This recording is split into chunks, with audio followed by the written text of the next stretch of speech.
Bonsoir à toutes et à tous et merci de rester fidèles au programme du soir sur nous. Bienvenue dans Regard Croisé, le deuxième numéro de cette semaine. Encore 4 sujets à aborder avec nos invités. Nous parlerons d'abord du Kenya, reprise des manifestations anti-gouvernementales ce mardi. Nous irons ensuite au Niger et au Bénin. Un comité tripartite pour le dégel, c'est notre interrogation. Nous nous interrogerons bien évidemment avec nos invités. Notre troisième sujet concerne la CEDEAO, pour parler du Parlement de la CEDEAO. Ouverture de la première session de l'année sous la présidence du Togo. Puis nous terminerons bien évidemment par le Togo. La HAC adresse une dernière mise en demeure à la chaîne France 24. Et pour en parler ce soir, 3 invités sur ce plateau. Avec moi, Credo Tété, vous êtes journaliste et analyste politique. Bonsoir Credo et bienvenue.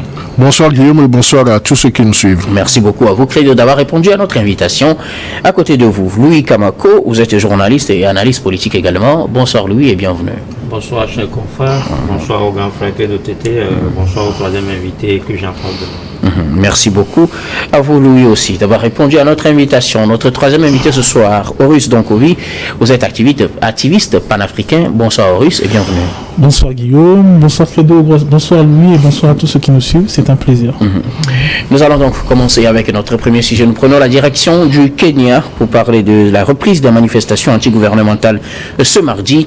Des Kenyans sont encore dans la rue ce mardi pour des manifestations antigouvernementales, des manifestations qui ont débuté depuis le 25 juin à la suite de ce projet de budget défendu par le président qui a suscité beaucoup de manifestations qui ont conduit à des dizaines de morts, une trentaine selon les organisations. La Commission nationale des droits de l'homme du Kenya, le président Ruto parlait de 19, 22 selon Amnesty International du Kenya, les chiffres varient donc selon les organisations, mais on parle de façon globale de plus de 2 dizaines de morts dans ces manifestations. Le président Kenya a été obligé de retirer le test dimanche. Il se défendait, estimant qu'il n'a pas de sang sur les mains, ce qui a suscité de nouvelles réactions. Dans la foulée des manifestations sont annoncées ce mardi, manifestations contre le gouvernement de William Ruto. Nous en parlons avec nos invités. Je voudrais bien commencer par vous, Horus Donkovi. Le Kenya, avec de nouvelles manifestations, le président William Ruto est-il sur la sellette? Oui, d'une certaine manière, il est sur la sellette. Tant qu'il y a de la violence, tant qu'il y a de l'instabilité, forcément, ça ne conforte pas une position. Après, je trouve que c'est peut-être l'occasion de s'interroger sur la manière dont les politiques font leur campagne et vendent leur programme. Très souvent, le souci qu'on a avec nos politiques, c'est qu'on a des politiques qui vont nous dire nous allons arranger la situation. Et qui commettent peut-être le péché de considérer leurs interlocuteurs comme des néophytes et qui ne ramènent pas l'information à leur niveau. C'est-à-dire qu'ils ne la rendent pas digeste de façon à ce que les interlocuteurs puissent comprendre les enjeux ou disons les propositions qu'ils vont leur faire. Et c'est ce que peut-être reconnaît William Ruto quand il dit qu'on aurait dû mieux communiquer sur le projet. Mais il fallait communiquer dès la campagne, quand il se fait élire, parce que les restrictions que l'on voit au niveau du Kenya ne sont pas très différentes de ce que l'on voit au niveau du Nigeria. Et au Nigeria aussi, les gens sont sortis dans les rues. Donc ça sous-entend que vous avez dit aux gens, oui voilà, nous allons redresser l'économie. C'est bien, mais vous ne leur avez pas expliqué comment. Si vous aviez eu la sincérité de leur expliquer comment, peut-être que cette population aurait été mieux préparée. Et peut-être qu'elle n'aurait pas voté pour vous aussi. Peut-être qu'elle n'aurait pas voté pour vous, mais pourquoi on ne communique pas souvent dans certains détails? Oui, mais c'est de la malhonnêteté. Parce que ailleurs, parce que la vérité c'est qu'on a des États qui se disent démocratiques. Donc du moment où vous avez opté pour un type particulier de gouvernance, il faut rentrer dans les codes de ce type de gouvernance. Dans les autres pays, dans les modèles en griffe démocratiques que l'on nous vend, les candidats exposent la façon avec laquelle ils vont gérer un pays. S'ils vont augmenter des taxes, ils vous le disent. S'ils vont taxer les riches, ils vous le disent. S'ils vont baisser les impôts, ils vous le disent. Ils vont, par exemple, dans le cas spécifique, s'ils vont, par exemple, comme vous avez joué sur les nationalités, et ainsi de suite, ils vous le disent. C'est-à-dire tout est spécifié. C'est vrai que tout est enrobé, mais tout a le mérite d'être spécifié. Donc, lorsque vous avez une jeunesse kenyane qui vous porte à la présidence, que vous avez réclamé, que vous vous installez, et que maintenant vous essayez de faire passer des lois qui sont impopulaires, et que les personnes qui vous ont élus se jettent dans la rue, et que vous ordonnez qu'on puisse tirer sur elles, il ne faut pas vous attendre, il ne faut pas vous étonner que cette jeunesse-là vous demande de démissionner. Donc quand il dit qu'il n'a pas de sang sur les mains, c'est faux. Il est président, généralement nos présidents sont les chefs des armées, et s'il y a des morts, la responsabilité leur incombe. Que la police a fait de son mieux pour encadrer ces manifestations, mais c'est parce que les manifestants se sont dirigés vers le siège du Parlement pour éviter finalement la police a dû tirer à balles réelles sur les manifestants. Moi, j'estime que lorsqu'on a des populations qui manifestent comme ça avec autant de violence, c'est qu'elles n'ont pas de recours. C'est pour ça, quand il y a des États en Afrique, je trouve qu'il est pertinent d'avoir en face des partis d'opposition, des partis qui vont porter un message contraire, qui vont porter des avis contraires. C'est pour ça qu'on demande, que des élections soient démocratiques pour avoir des députés qui représentent valablement valablement le message de la population. Lorsque vous avez à répétition ce manque de représentativité de l'opinion d'en face, lorsque vous avez ce manque de représentativité au niveau des populations, le recours des populations, c'est de se déverser dans les rues. Les populations parce qu'il n'y a pas porteur de leur voix. Les populations se déversent dans les rues quand elles estiment que leur voix n'est pas représentée. C'est parce que les populations ont vu qu'on voulait, coûte que coûte, malgré le recours, officiel pour empêcher le vote de ces lois, on voulait coûte que coûte les voter, que les populations sont sorties dans la rue. Si le recours avait été écouté, qu'on avait ajourné la décision, qu'on avait décidé d'une conférence, d'un débat un peu plus profond pour pouvoir voir la faisabilité de la chose, il n'y aurait pas eu les gens dans la rue. Maintenant, c'est après les morts, après que les gens soient sortis, que le président fait volte-face et maintenant parle de consultation avec les jeunes. Et les jeunes leur disent, les jeunes lui disent, mais il nous faut des procès. On veut savoir qui a tiré, pourquoi, comment, et on veut qu'il y ait justice, que justice soit faite. C'est légitime. Alors, est-ce que cela jette un peu du discrédit sur cette police kenyane qui aussi est déployée en Haïti? Le Premier ministre a annoncé qu'il compte sur la police kenyane pour rétablir l'ordre dans son pays. Tu parles du Premier ministre haïtien, c'est ça? Oui, bien sûr. Je trouve que pour le cas de Haïti, je le trouve spécial parce que je trouve que les États africains font preuve de beaucoup de négligence et d'une certaine forme de lâcheté. Haïti, nos indépendances d'une certaine manière viennent de Haïti. Et donc, par conséquent, je trouve que pour moi, il n'aurait pas dû avoir le Kenya à Haïti, il aurait dû avoir une coalition d'États africains sur Haïti. Parce que pour moi, Haïti est à nous. C'est la raison pour laquelle, si je ne me trompe, on a, je pense, des représentations haïtiennes au niveau de l'UA. Donc, pour moi, c'est légitime. Mais je pense qu'il fallait plus que le Kenya. Il fallait une coalition africaine, d'États africains qui puissent aller sur Haïti, parce que pour nous, Haïti, c'est nous. Merci beaucoup à vous. Horus, alors, Credo TT, au Kenya, de nouvelles manifestations. Ce mardi, les manifestations anti-gouvernementales, on réclame finalement la démission du président William Ruto qui est arrivé au pouvoir en 2022. Il portait l'espoir de cette jeunesse-là. Ces mesures d'austérité à travers ce projet de loi des finances ont finalement suscité la contestation. Il a dû retirer le projet. Dimanche, il se prononçait, estimant qu'il n'a pas de sang sur les mains, mais pas suffisant pour calmer l'ardeur de ces manifestants qui ressortent ce mardi. Non, je crois que c'est parce que l'exercice de la semaine passée a été une réussite pour les manifestants qu'ils ont décidé de monter la barre un peu haute aujourd'hui. Et si vous voyez comment est-ce que William Ruto est parvenu et arrivé au pouvoir, et aujourd'hui, il a été même averti de ne pas faire voter cette loi. Mais malgré ça, donc les députés ont voté ce projet de budget et c'est ça qui a fait déborder le vase. Donc aujourd'hui, il ne peut que se montrent les doigts, et les manifestants ont vu que le système sécuritaire du Kenya est un peu fragile, parce que la façon dont ils sont arrivés assez facilement la dernière fois à pénétrer le Parlement jusqu'à faire des saccages, même s'il y a eu des morts d'hommes qu'on a dénombrés.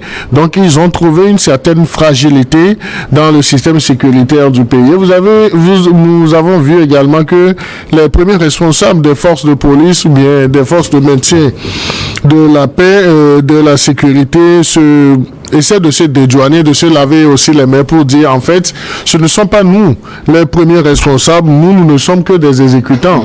Donc, si les manifestations ont repris, donc c'est de bonne guerre, parce que à un certain moment, M. William Ruto, qui se prévaut comme émanation de cette jeunesse, comme soutien indéfectible, s'il n'a pas su écouter les aspirations de cette jeunesse-là, et cette jeunesse aujourd'hui lui a tourné dos. Donc, et vous allez voir, donc ça va se perpétuer, et nous ne serons pas surpris si du jour au lendemain cette jeunesse réclame même son départ du pouvoir.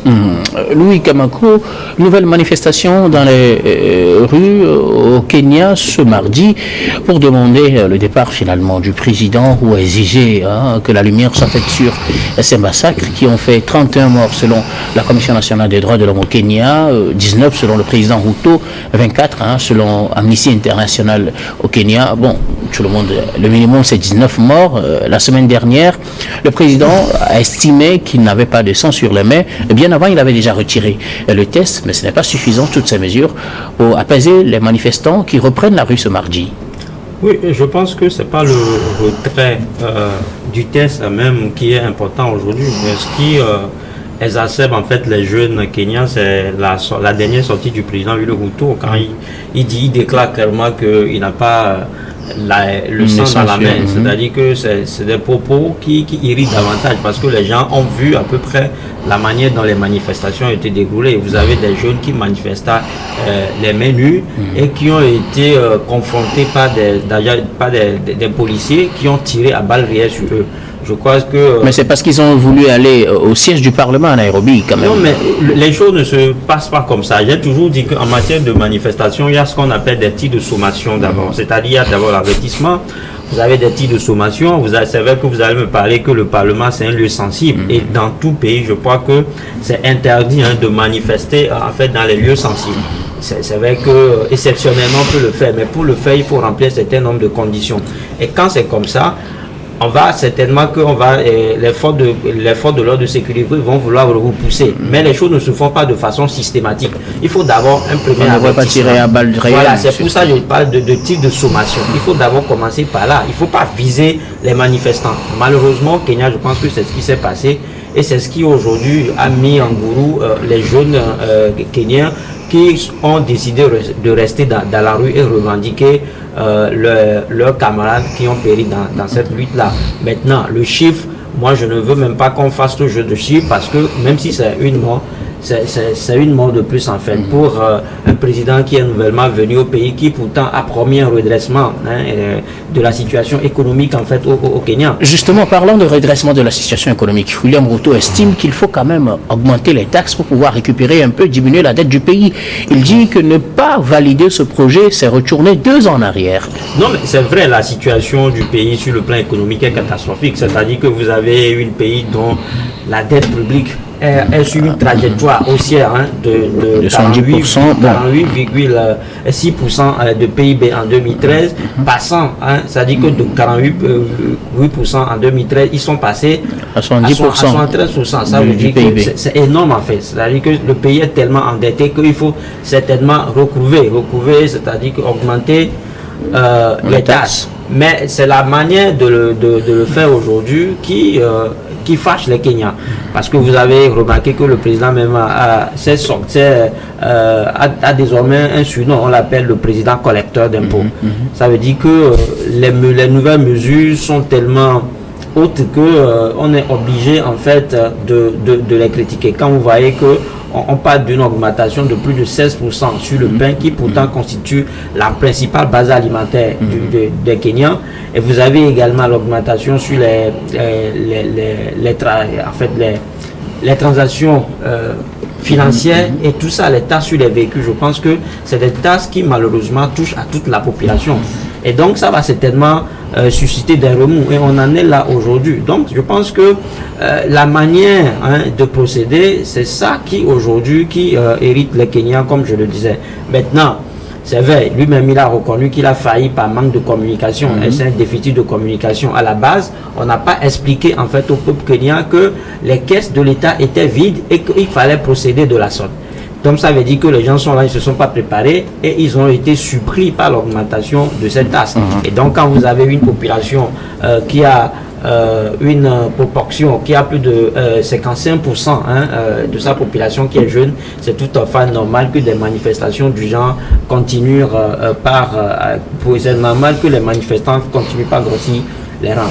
Alors maintenant, ça revient peut-être au président de faire ce qu'il y a lieu de faire. C'est le moment de communiquer davantage et de pouvoir sortir de la démagogie, parce que Ulysse le disait tout à l'heure que c'est ce qu'il dit est complètement aux antipodes de sa campagne de ses projets de campagne en fait. On a vu qu'il a été élu, ça ne fait pas 2 ans, vous l'avez dit, et là il est en train d'être accueilli à foi, et donc il lui revient de revenir sur sa manière de communiquer pour pouvoir dégeler cette situation conflictuelle-là. Alors, l'autre mise en cause dans cette situation au Kenya, à part le président, c'est la police qui a dispersé ces manifestants. Cette même police dont une unité a été déployée en Haïti pour aider à recadrer la situation, redresser le pays. Haïti compte sur le Kenya, mais c'est une bonne chose. Non, je pense que ce sont 2 contextes différents. Ce qui s'est passé à Nairobi ne va pas se passer certainement en Haïti. Parce que mais la méthode de la police est critiquée en fait. Non, la méthode est critiquée sur le sol kenyan. Je ne pense pas qu'ils vont refaire les mêmes